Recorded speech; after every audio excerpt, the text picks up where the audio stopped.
You're listening to the Lanterns Radio Network. We are the network dedicated to empowering the individual, illuminating the truth, defending American exceptionalism, and inspiring future generations. Stay connected and get involved at lanterns.buzz. For great radio, get commentary and news of the day. Lanterns.buzz. You know, I wish we could find some way to hold people accountable. Free speech is a great idea, but we're in a war. To make sure the economy doesn't collapse, I've abandoned free market principles to save the free market system. In this present crisis, government is not the solution to our problem. Government is the problem. You're listening to Common Sense Radio with A.J. Davis on the Lanterns Radio Network.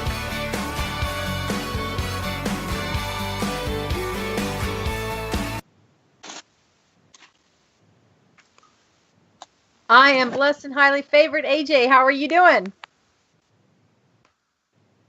You look peachy.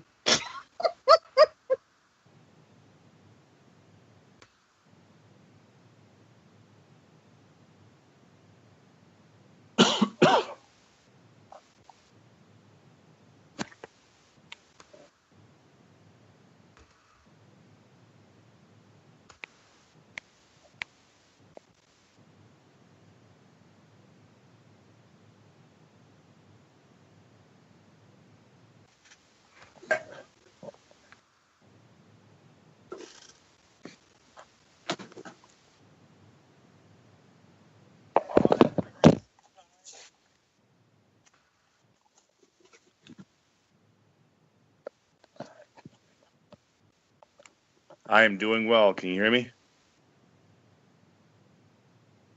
I can hear you perfectly fine.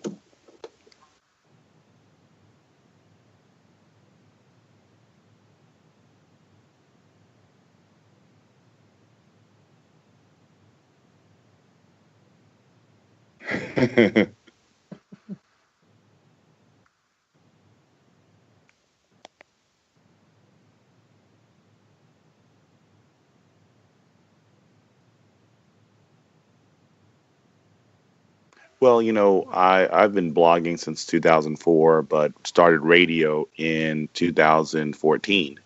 And, you know, I had a chance to go to CPAC in 2015. That never happened. But this was one of those chances. I wanted to get out there. I wanted to get the feel for what was the party looking like? What were things looking like as we come into these midterm elections? Because, you know, we just came off of a major deal for tax reform. But I just felt like I need to get a better look and understanding. And honestly, you wouldn't believe the transformation that happened to me just in this like last 4 days. It was just really big. It was really powerful and very meaningful more than anything else. What was the best thing that happened? What was the best part of CPAC for you? What was the best experience there this time around? So, you know, I met a lot of people. I met a lot of individuals who are running against incumbents that are in the conservative, you know, in the Republican Party. And one particular gentleman I met, and he's out of Ohio. This was just your regular Joe guy who was running against the GOP from Ohio. His name is Stephen Krause. He was basically recommended by the GOP to run against this Democrat that had been in office for years. And they promised him $30,000. And, you know, they didn't come through. They didn't expect him to win. He had a book called Checkmate that I read. Like, I got up one morning and just the Lord told me wake up and start reading. And I was reading like from 4 o'clock in the morning till before we had to go in the door. And, you know, before Friday, you know, I thought the term drain the swamp was so cliche. It was a cliche term. I thought it was just a nice catchphrase. But after reading that book and seeing what Democrats and Republicans did to basically falsely accuse and frame an American citizen trying to do the right thing, because he wound up winning that seat, a seat that wasn't won by Republicans in 44 years. And wow. Republicans and Democrats came together to basically derail this guy's life. And, you know, I met several other candidates who were running against incumbents, and to hear similar stories. On Friday, I was all in on Drain the Swamp, because it's got to be drained. So if there was anything I learned, I knew it was already corrupt, but to see the level of depravity that's happening within the establishment that we put our trust in to do the right thing, it's time for a revolution, and it has to happen now.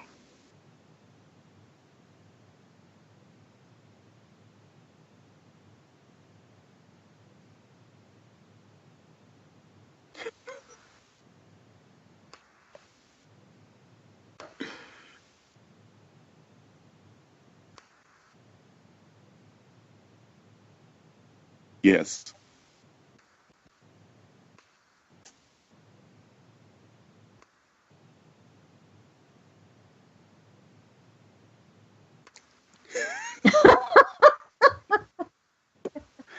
You know what? There had to be for me at least four to 6 dozen for me that I had seen. I even had a chance to interview a black woman from Chicago. She's a conservative radio host, a black woman from Chicago. Really amazing story. And like I said, there were tons. There were hundreds of them. One person who was really cool that we got a chance to meet, over the weekend was Kira Ines, and she's a niece of Nigel Ines, if I'm correct, if that's his name, if I'm getting that correct. But just a sweet, sweet spirit. But man, she is all over MAGA like there's no tomorrow. She was pretty cute. She's like, "Where's your MAGA hat?" I looked at her. I said, "Do you see this beautiful bald scalp? I mean, it takes a lot to manicure this bald spot. So I'm not really trying to cover that up right now." So Watson, I think you need a henna tattoo on your scalp that says MAGA. Hashtag MAGA, right? A henna. Yeah, you know what I mean? It'll come off in time, but I think it would be decor, don't you think? For your next CPAC, you walk around with, the chrome dome decor. You could tattoo a hat on there,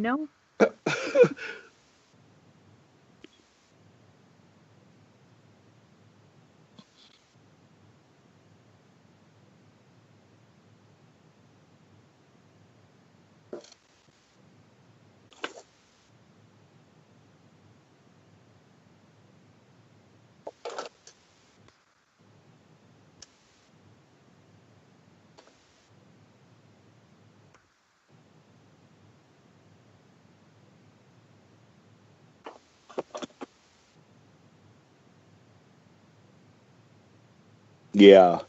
Well, you know what? Like I said, I walked over, coming back from lunch. I was with Dylan and some guys from Ron Phillips and other guys from Conservative Cartel, and it was just I just felt inspired to go over there. I wanted to see how the conversation was going. There was a young gentleman in the video you'll see with a red tie. His name is Mike Plummer, and he's just doing a great job in the conversation.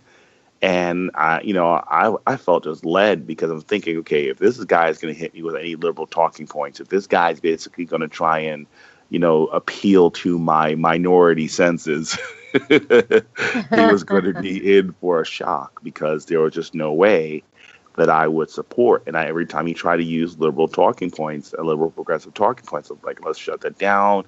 Let's really start thinking about this and let's start asking the tough questions.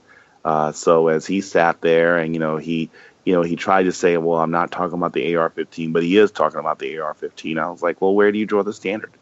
Where do we stop? Because, it could be a Glock next. It could be any weapon next. If you make the changes on this one weapon, and then I said to him, it's not the weapon, it's the mentality.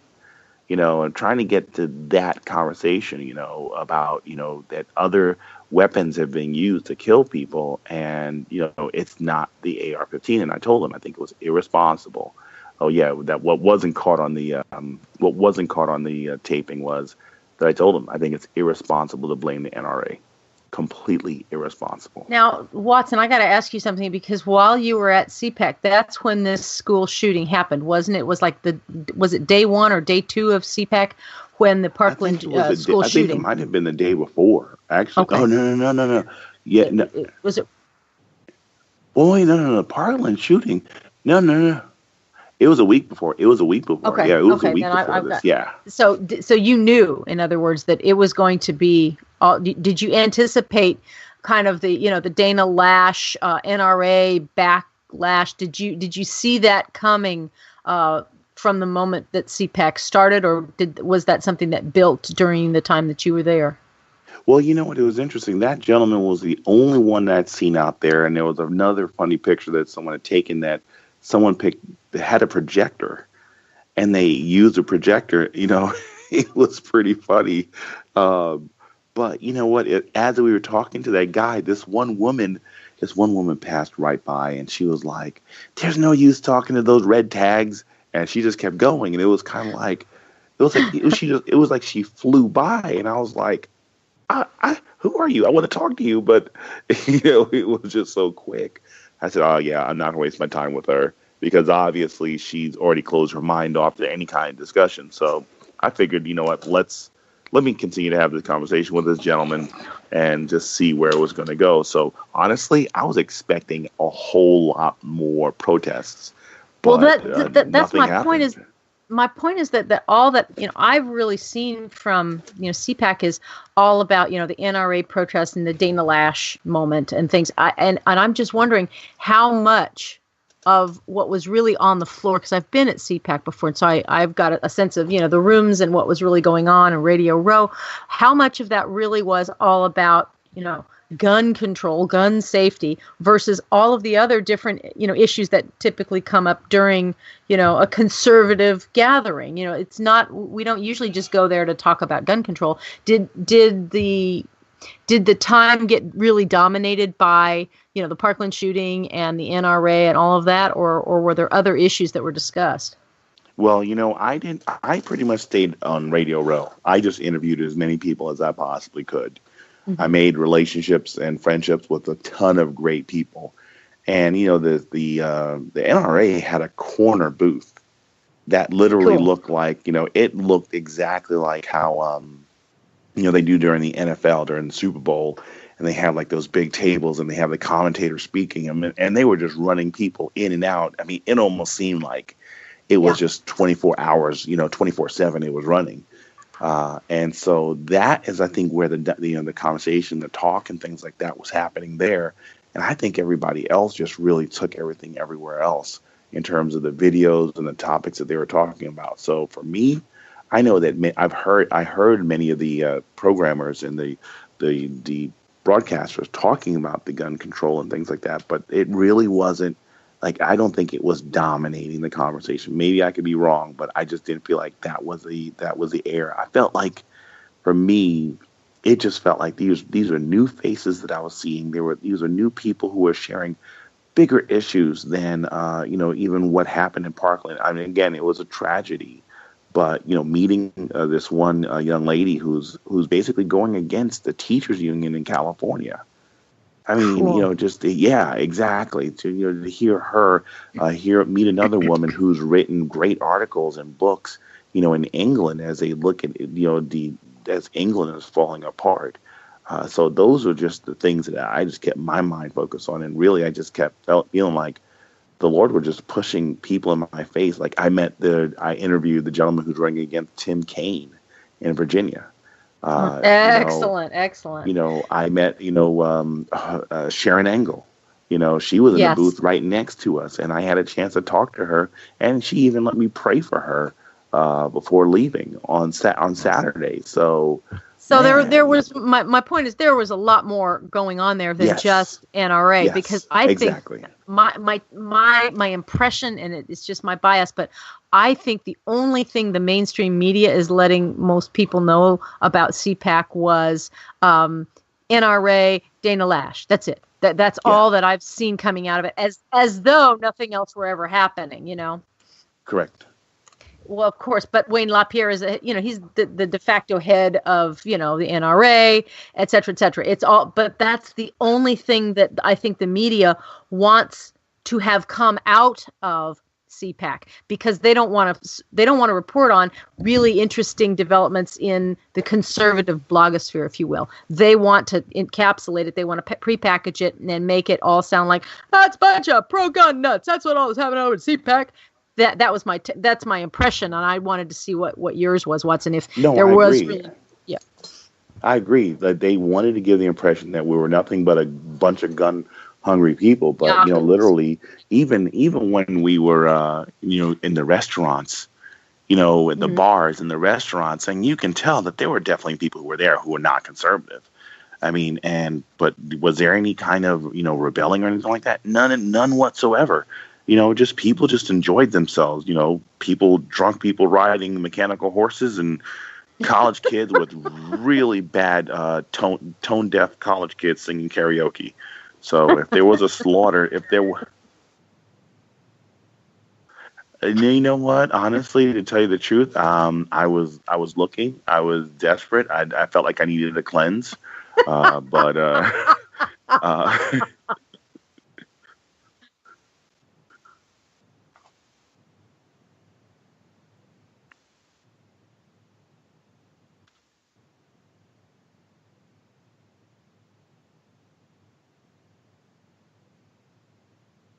yeah, yeah. yeah, right.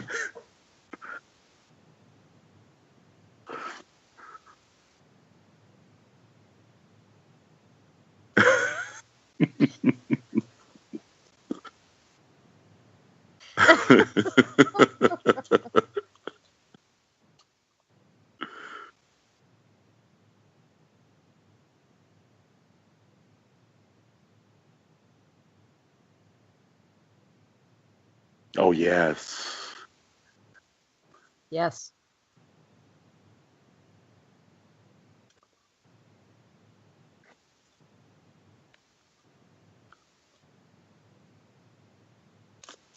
Malvo was the kid's name. Malvo. Mm-hmm.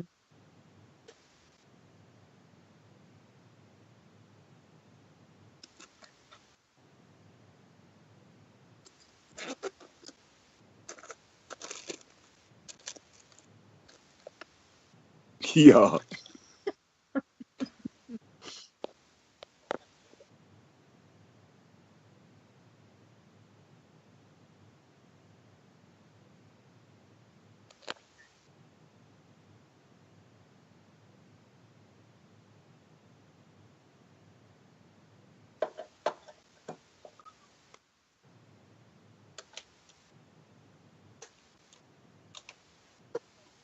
I mean, most definitely. Think about this.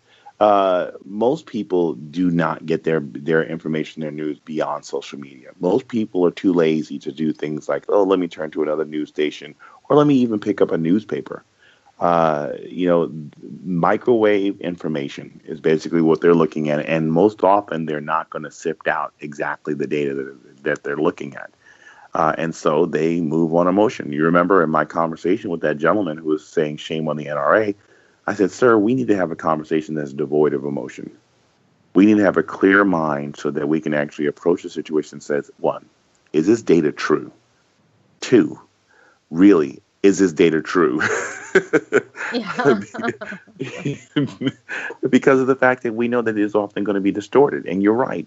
And social media, all you have to do is post something. It doesn't have to be factual. It just has to be a sound bite or something that can quickly grab the attention of people, and it can spread like wildfire. I mean, look at CNN. They had to retract how many times of getting things incorrect about the president? And I don't know if they've even bothered to retract a lot of it. A lot of it they just leave out there. You only retract when you're absolutely forced to, and a lot of the stuff and the other thing with them is they fling it out there so that it gets repeated and reverberated in the blogosphere, and then they can quietly pull it back, but the damage is done. That's their function.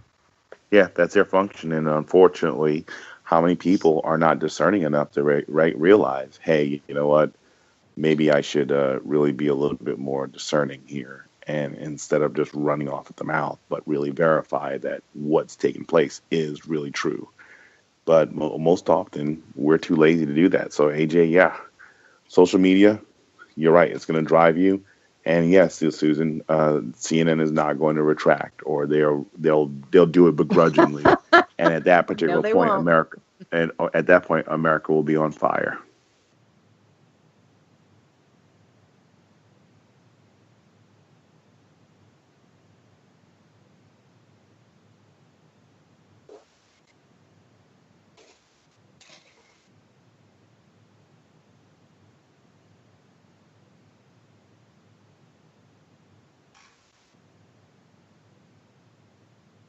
Oh.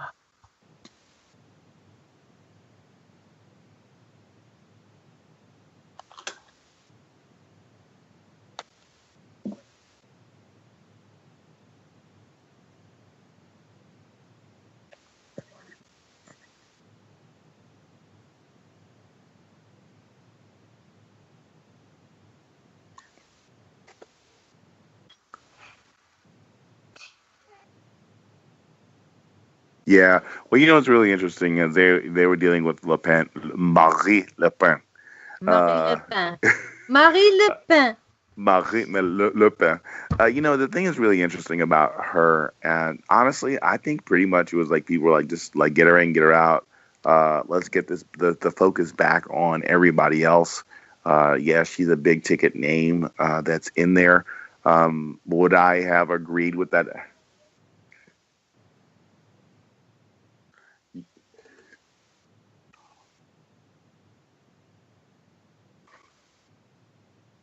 Well, I mean, okay.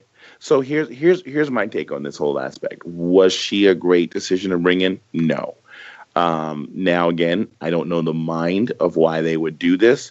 Was this potentially a bone thrown at the idea that again, someone just going with the name right, because of the fact that it just focuses on the idea of right and not sniffing out exactly what's there. Two, was this a direction to basically say, hey, we are leaning out and basically saying we're going to try and create a bridge with the socialists that are in this country? I don't know.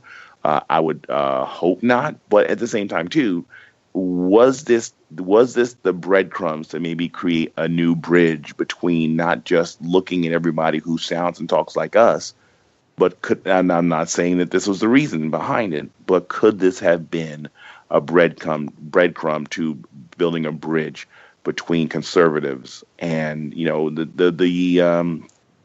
what's the undecideds? If they're the undecideds, could maybe even embrace some of the ideology of like a Marie Le Pen. Maybe that was the bone that they're throwing out. Would I have done that? Probably not, because again, because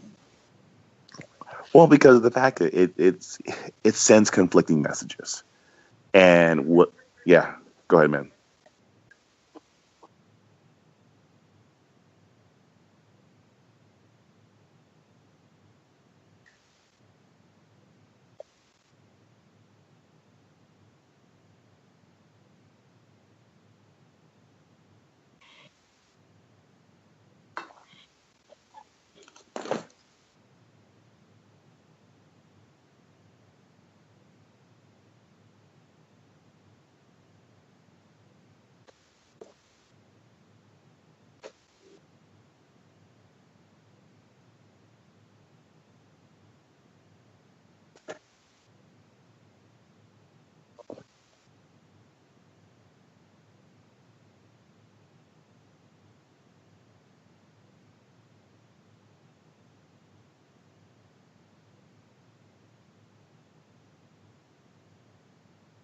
Yeah, yeah. I mean, like you said, uh, again, I mean, I'm thinking, and that's a good point too about being concerned about where she comes from. But if this is opening up the doorway, because like my conversation with the guy who was anti-NRA, we had a conversation. I didn't kick him. I didn't kick him in the cojones. And he didn't beat me with his sign. He didn't mace me. Uh, we have to figure out a way. I understand of digging our feet in the stand and standing our ground. But you know what? Honestly, what was lacking for me that I think I saw at CPAC, I saw a lot of big names. I saw a lot of big people that were there at CPAC. But what I did miss, or what I didn't see in CPAC, was the establishment. I did not see many. That's a good thing. And I think maybe Le Pen coming there is something that sends a message: is that, hey, we are ready now. Granted, the swamp is including Republicans and Democrats colluding together to get rid of grassroots efforts to come in and restore this country back to the way it is. Sharon Angle, She told me when she was running in 2010, she went up to McConnell to let him. She was running against Harry Reid. Yeah, it was Harry Reid. And she went to McConnell and she said, "Hey, listen, I'm running against Harry Reid." And McConnell's response was, "Harry's a good guy. I know Harry. I can work with Harry." And he said, I can work with Harry. There's your key right there. I can work with Harry. There you go. And told her to get rid of all of her staff from her campaign, and he was going to basically take over her campaign staff. Well, I'm sorry, when I heard what they did to Stephen Krause, like I said, he won a seat that wasn't won by Republicans in 44 years. When he goes up to John Kasich to let him know, "Hey, dude, I won this seat from such and such person," Kasich laughed at him and walked away. Yeah, because they didn't expect him to win. They didn't expect him to win.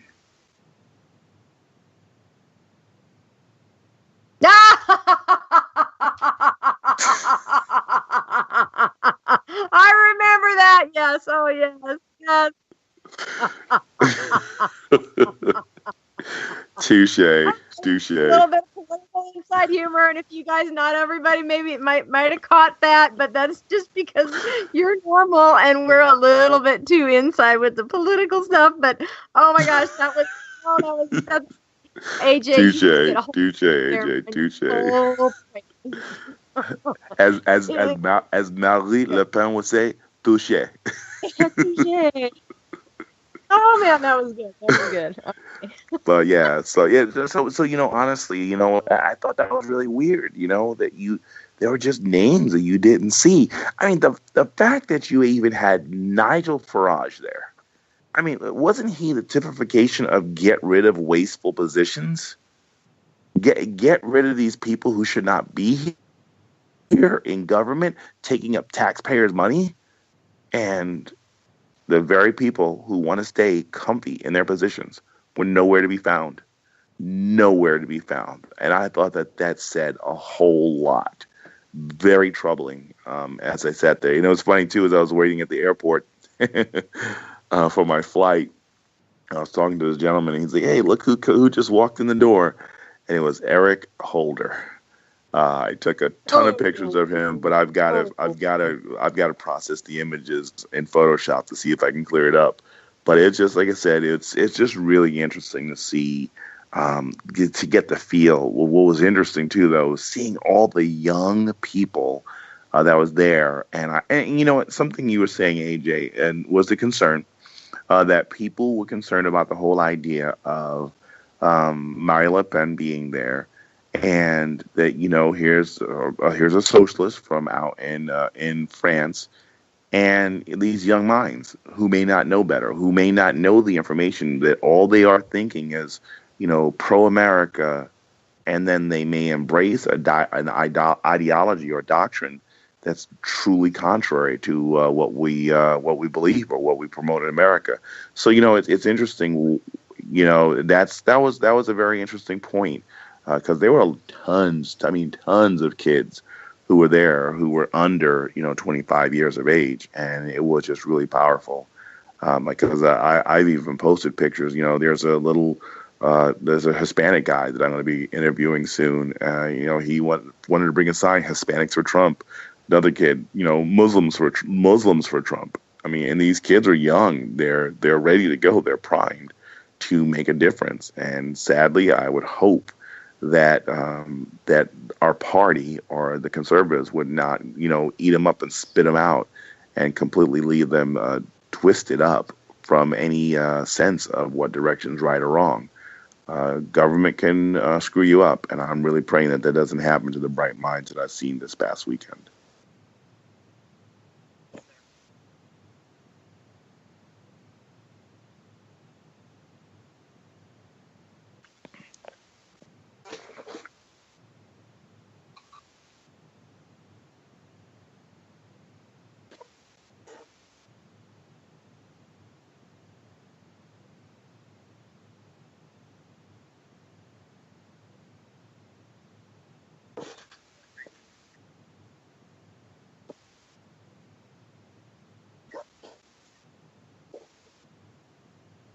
No, well, you know what? I mean, I met a lot of vets.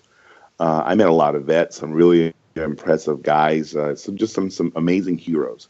Like even with Nigel Farage when he was there. I mean, I posted some pictures. I mean, he was 15 minutes away, 15 feet away from me.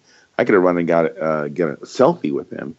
But man, I met this NYPD officer who just had this really powerful testimony. He was a detective, and he was there when 9/11 was taking place, and he was also there with his son who was in Annapolis.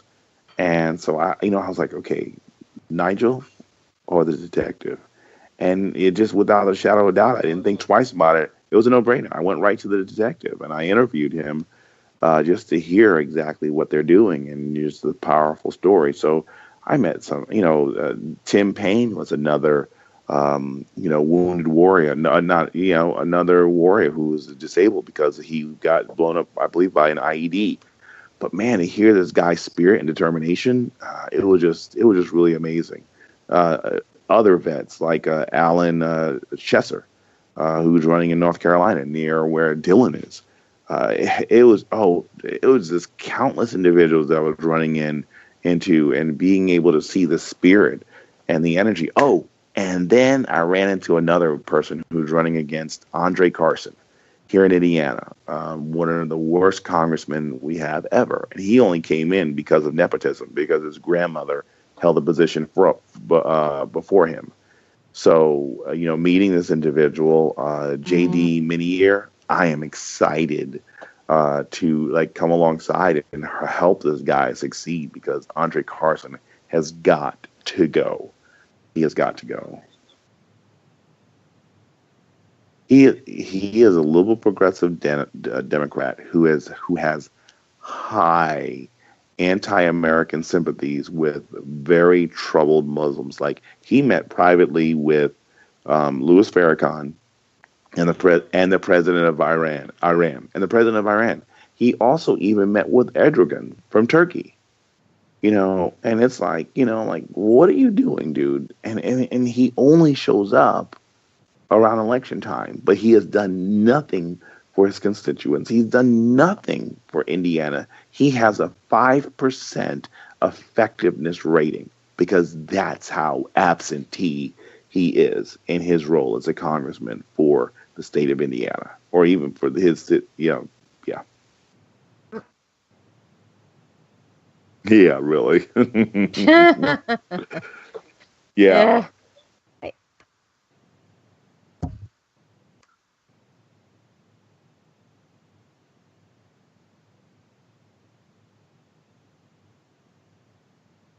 Scott Husing. Echo, yeah, Echo and Ramadi. I mean, that guy is wow. I mean, when you think leader, when you think military can't command leader, I never met a guy that could be so humble, but at the same time have such a commanding stature and be like one of the most down to earth guys that you can ever meet. Scott Husing, he is definitely a great role model. This guy was a military commander, and in Iraq, I have his signed book. I mean, this is how interesting it is. I told him I was going to buy his book. We're running around. He's busy. I'm busy. And I told him, I'm like, dude, I'm going to come buy your book. I really want a signature. And so we're playing phone tag because we can't find each other. He went up to find me. And I was looking downstairs looking to find him.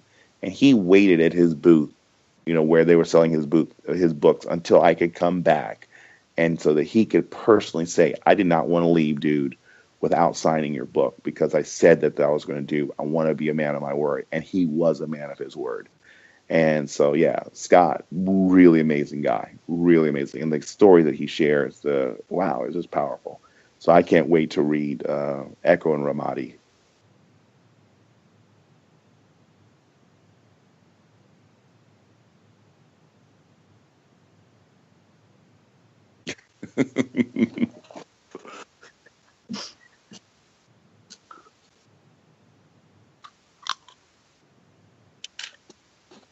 Oh, yeah, I think he is Army.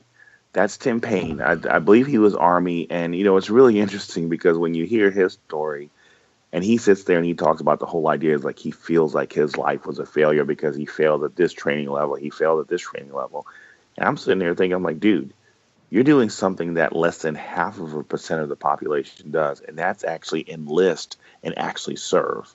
So right there, loser rating is out the door because of the fact that because you're doing something that 99.5% of the population won't do. So that's not even, and when you see the guy, I mean, even when you hear how what's really impressive and just humbling is hearing his story of trying to work with God to not only save himself, but more than anything else, save his troops, save the people that reported under him. He's like bartering with God to save their lives and make sure that everyone can come home.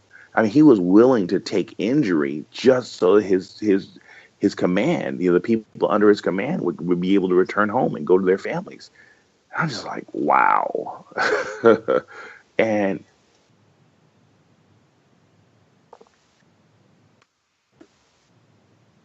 failure is not an option. Failure is not an option.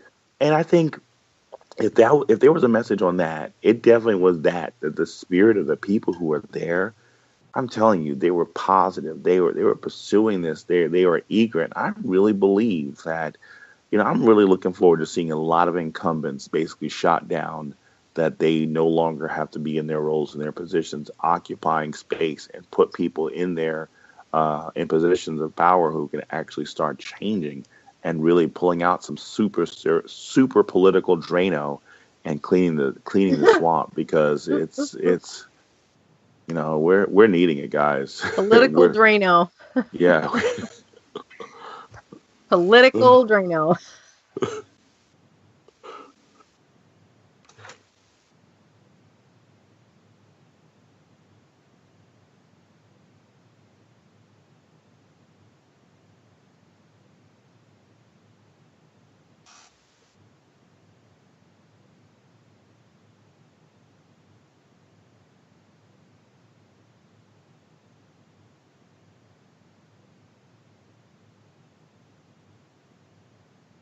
Yes, absolutely.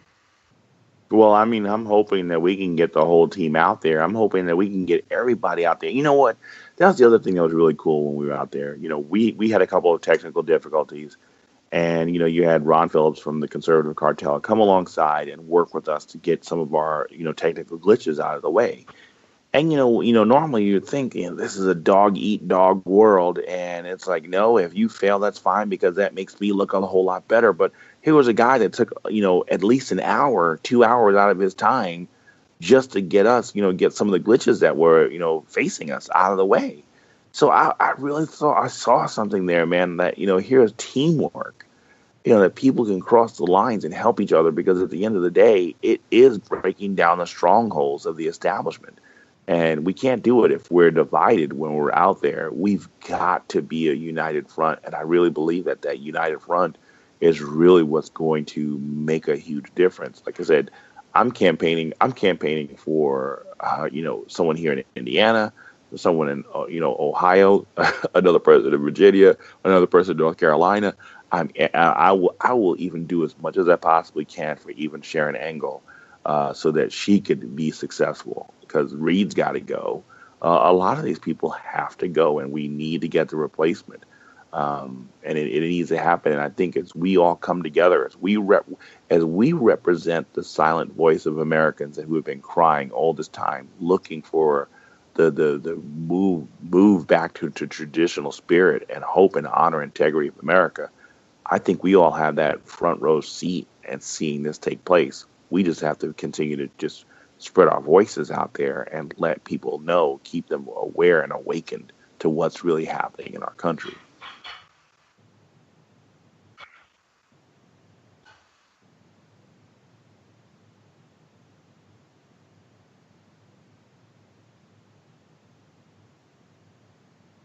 No.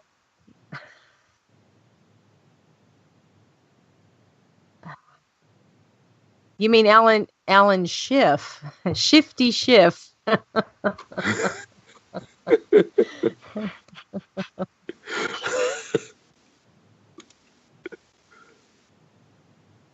Oh, right. That's right. Yeah, I know. Yeah, yeah, of course. I don't do that.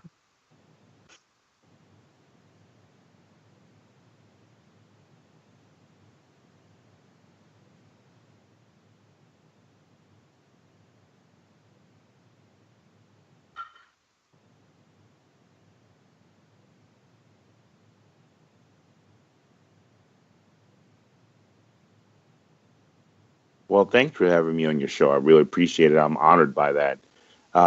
People can find me on, my website's www.battleforfreedom. That's the number 4, freedom.com. Check me out at facebook.com/battle for freedom, or Twitter @_ battle for freedom, or just @Watson I'm on Sundays and Tuesdays, both at 9 p.m. Eastern Standard Time. So again, really, thank you for the opportunity to be here, and I definitely look forward to coming back.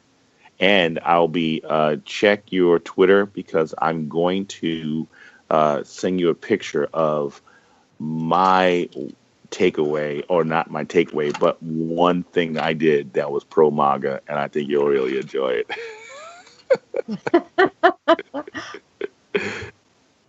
You got it.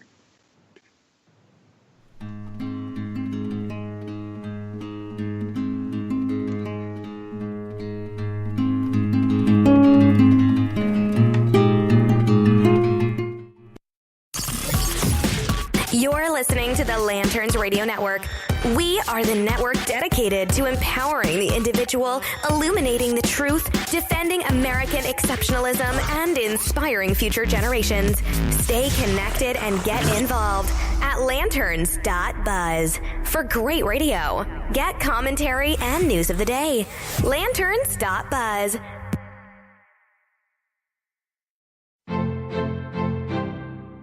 In every rising of the sun, my purpose was to be thankful to be alive. I was even more thankful for the blessings that came with this life, specifically Virdis, my wife. But that came to an end when Aklavane and her minions violently took her away from me. So my new purpose in this life is to gather all the pieces of the Stone's Heart so I can defeat Aklavane and get back my bride. Join me as I travel to new worlds, making new friends and avoiding old enemies. Read more about my story in the first 2 books of the Stone's Heart series, which are now available on Amazon.com in Kindle format. The first book is The Quest for Savit Varda, and that is followed by The Heart of Pagaila. Stone's Heart is more than a fantasy and a sci-fi quest. It's me fighting to get back my precious wife, despite the overwhelming odds against me. Stone's Heart. Join, explore, and believe.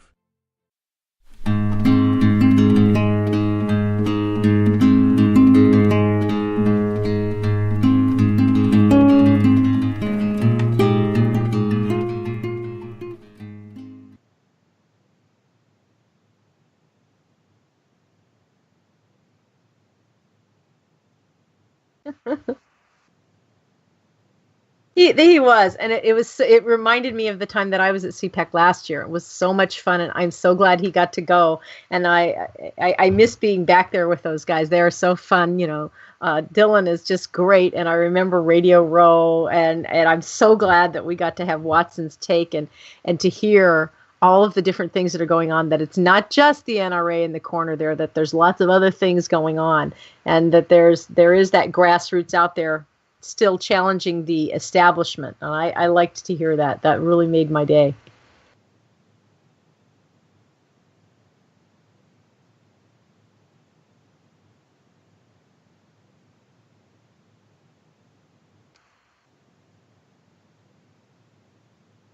Yes.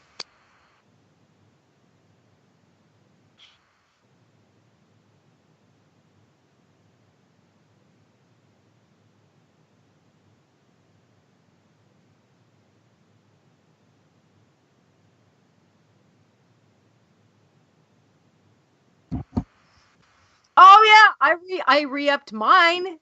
I went on and I got onto the website and I made sure that I have re-upped my NRA membership because, and I hope I'll just bet you a lot of people have. I'll bet you that they have. Do you have any statistics on it? I don't. This is just me as just my sense of things is that I'll bet you that the NRA is getting a lot of new memberships because of the Parkland school shooting, and not because of the shooting, but because of the left's reaction to the shooting. And the left's reaction, again, is to seize guns, which gun control is population control. They're not talking about school safety. They're talking about seizing guns and shutting down the Second Amendment. And I'll bet you that is why a lot of people are joining the NRA. That's what I think. I got a sense of, listening to this young, 18-year-old, David Hogg, and his dad's an FBI agent who apparently is an anti-Trump guy. And David Hogg, I mean, he was Johnny on the spot, actually tape recording a video from live inside a closet at the Parkland shooting. There's something going on right now. I mean, it's almost like he's making like one of these internet filmographies, if you will, from on this. It was almost too contrived, and now as this guy David Hogg has now tried to catapult himself into fame by taking on the NRA and by accusing Dana Lash and this and that. It feels prepackaged to me, and it feels manipulated and massaged, and it really offended my sensibilities. But then again, I remember that's what the left does. What the left is all about, it is always looking for the opportunity to seize control, to seize control of thought, to seize control of people's minds, opinions, their lifestyles, everything. And so that is why, if you'll notice, I mean, we were talking off air about, remember the Las Vegas shooting? Yeah, we got 48 hours of media coverage on that, and then it was nothing to see here, folks, right? They just move along, because they used it for what they needed to shock and to once again lament that guns are available for people to buy. And that's the end of it. And it didn't go on really much farther than that, because every time that there's a school shooting, as I believe, Dana Lash had pointed out, the media loves shooting, not because of people dying, but because for their ratings, and it's, if it bleeds, it leads, and it serves their interest. You see, it serves their interest, which is population control. You cannot control a population who is free unless you can control the means of their self-defense, and that would be guns and the Second Amendment, or their thought, which is the First Amendment. Those are the two things that the socialist communists, they must control. If they want to control people, they have to control the press, and the left to a large degree is still attempting to, and they have to control the means of self-defense, and that's what guns are all about. So every time, I just want to sensitize you. You and I talked off air, but to anybody who's listening, it's really important to differentiate and warn you kind of protect your brain against this. When you hear anyone talking about, gun control, stop a minute and realize this is not about gun control. We are talking about safety. Specifically, in the instance of Parkland, we are talking about school safety.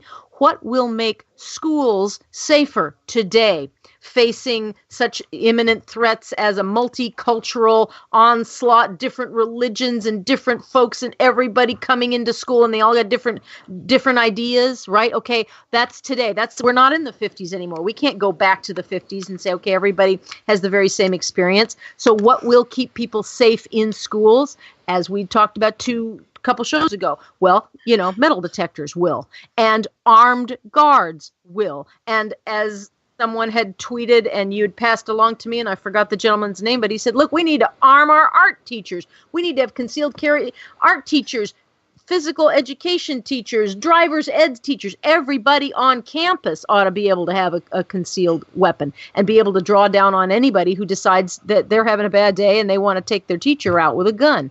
That's what we're talking about, is school safety. And everyone can get on board with the notion of school safety. That's a neutral topic, and we can all have ideas about what is the best way to secure any given particular school, right? But what the left always does, always, they immediately, if there's a school shooting or if there's any kind of shooting, like the Las Vegas shooting, they immediately go to guns, and then the next default, which is it's the next step up the ladder, of course. Well, this one is the NRA, but the next step up the ladder is mental health, because anyone who would ever want to use a gun must be mentally deranged. And they begin with obvious, these loner lunatics who have this death wish. Yeah, they're imbalanced, but be very careful, because when you decide that, well, someone who's mentally ill obviously can't have a gun, you are also acknowledging that there has to be someone who defines what mental health or illness is. And on the left, mental illness would be, people who like to have guns for shooting. People who are in the military are mentally ill, perhaps, because PTSD. It really depends on how you define the term. And it's all about it's all about the use of the language, and it's all about controlling a person's freedom. That's what population control, gun control, that's what it's all about. They're not trying to keep schools safe. They're not trying to keep hotels safe. They're trying to control our ability to defend ourselves against the tyrants in our government, namely the left.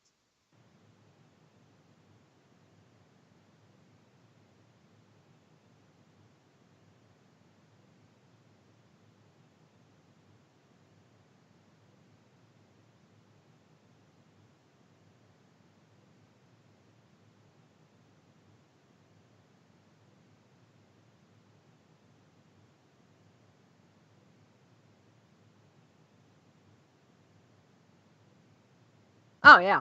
Yeah.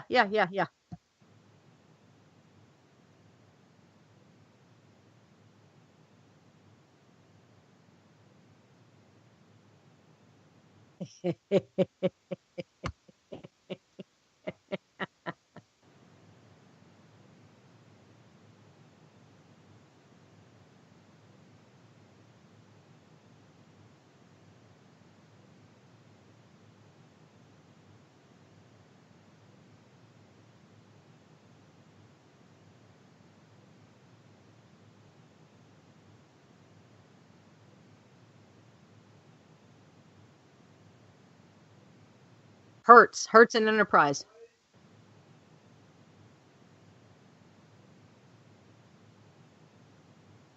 That's exactly what I did. But see, this is how the left operates. They start intimidating corporations. They go to Hertz, they go to Delta, they go to Enterprise and say, you know what? If you give a discount, we are going to slam you in the press and we are going to drive away your business. It's hostage taking, and they do this. It's a smash mouth political threats. They look. Starbucks has done this for years. They've been militant about it. They've said, don't you recall when Starbucks said, look, if you are pro traditional marriage, we don't want your money. Okay, fine. That's fine. You want to do that with your money? That's fine. I don't have to go buy at Starbucks. But no one went to Starbucks and intimidated them first. No one, the GOP nor the Democrats, they didn't go to Starbucks and tell them to hush up. That's the difference here.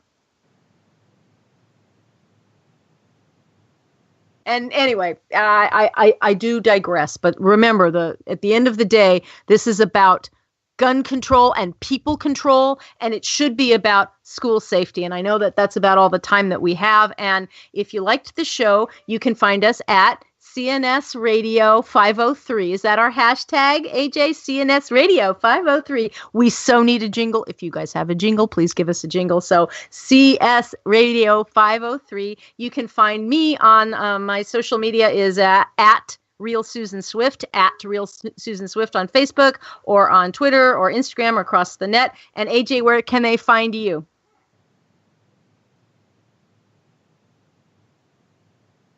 Oh, no. Okay. AJ is not able to be heard. There's some sort of problem. So, AJ, you'll have to find it's Oregon Redskin, and you can find him at Twitter at Oregon Redskin. And you can find us also, of course, on the Lanterns Media Network. Thanks so much for listening, and we will see you next Monday night at 7 p.m. Pacific Standard Time. God bless. Bye. You're listening to the Lanterns Radio Network. We are the network dedicated to empowering the individual, illuminating the truth, defending American exceptionalism, and inspiring future generations. Stay connected and get involved at lanterns.buzz for great radio. Get commentary and news of the day. Lanterns.buzz.